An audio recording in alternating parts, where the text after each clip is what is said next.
جب گھر آئے تو 25 سال کا جوان بستر پر ہے، گل گیا ہے، اور باپ کی حالت دیکھنے کے قابل، روتا تھا، نمازوں میں آ کر دعا کی چٹھی ہر بار۔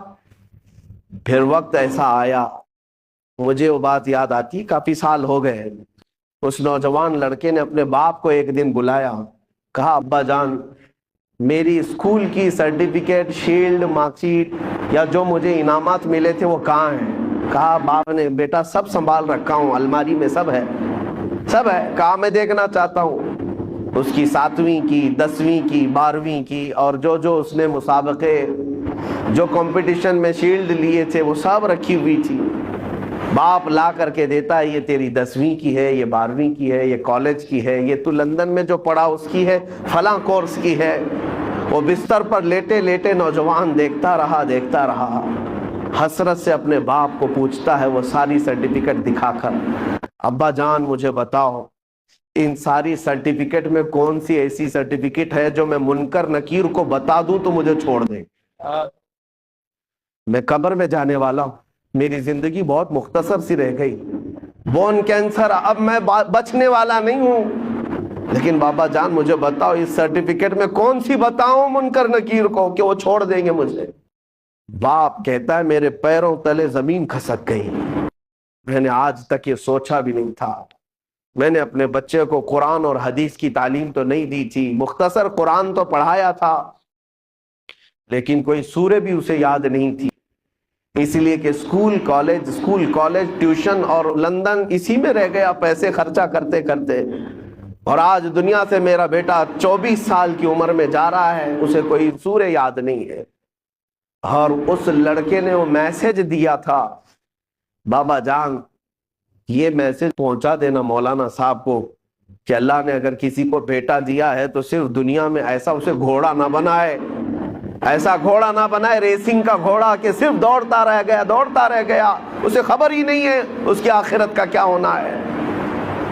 کم سے کم ہر باپ اتنا تو اپنے بیٹے کو دے دے کہ وہ قبر میں میرے مصطفیٰ کو منہ دکھانے کے قابل تو ہو جائے۔ نبی پاک صلی اللہ تعالیٰ علیہ وسلم قبر میں تشریف لائیں اور پوچھیں کہ میرے لیے کیا لایا ہے، تو تمہارا چہرہ کھل تو جائے کہ یا رسول اللہ میں آپ کا ہوں، آپ کے لیے دنیا چھوڑ آیا ہوں۔ لیکن ہماری اتنی حیثیت نہیں کہ جا کر کے کہہ دیں۔ آج تو حالات ایسے ہیں کہ کل میں پوچھتا ہوں، قیامت کے دن ہم سے سوال ہوگا، آپ سے سوال ہوگا۔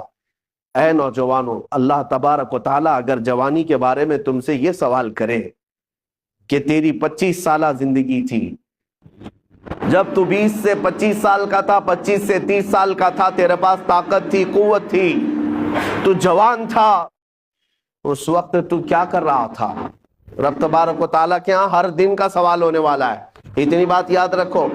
حدیث میں ہے، میرے آقا صلی اللہ علیہ وسلم فرماتے ہیں اس وقت تک میدان محشر سے کوئی ہٹ نہیں سکتا جب تک اپنی جوانی کا حساب پورا نہیں دے گا، دینا ہوگا۔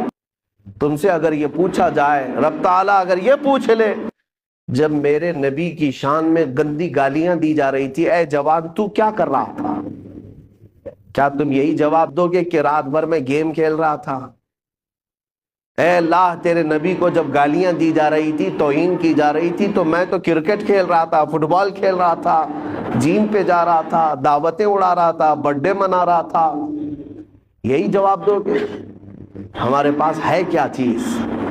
ہے میرے عزیزوں، میرے نبی کی امت ہو آپ، ہونا تو یہ چاہیے کہ حضور کی شان میں توہین سن کر کے ہر کھانا پھیکا لگنے لگ جائے، نیند اور چین اور سکون غارت ہو جائے کہ جب ہمارے مصطفیٰ کریم کی عزت سلامت نہیں ہے تو پھر میری عزت کی کیا بات کی جائے۔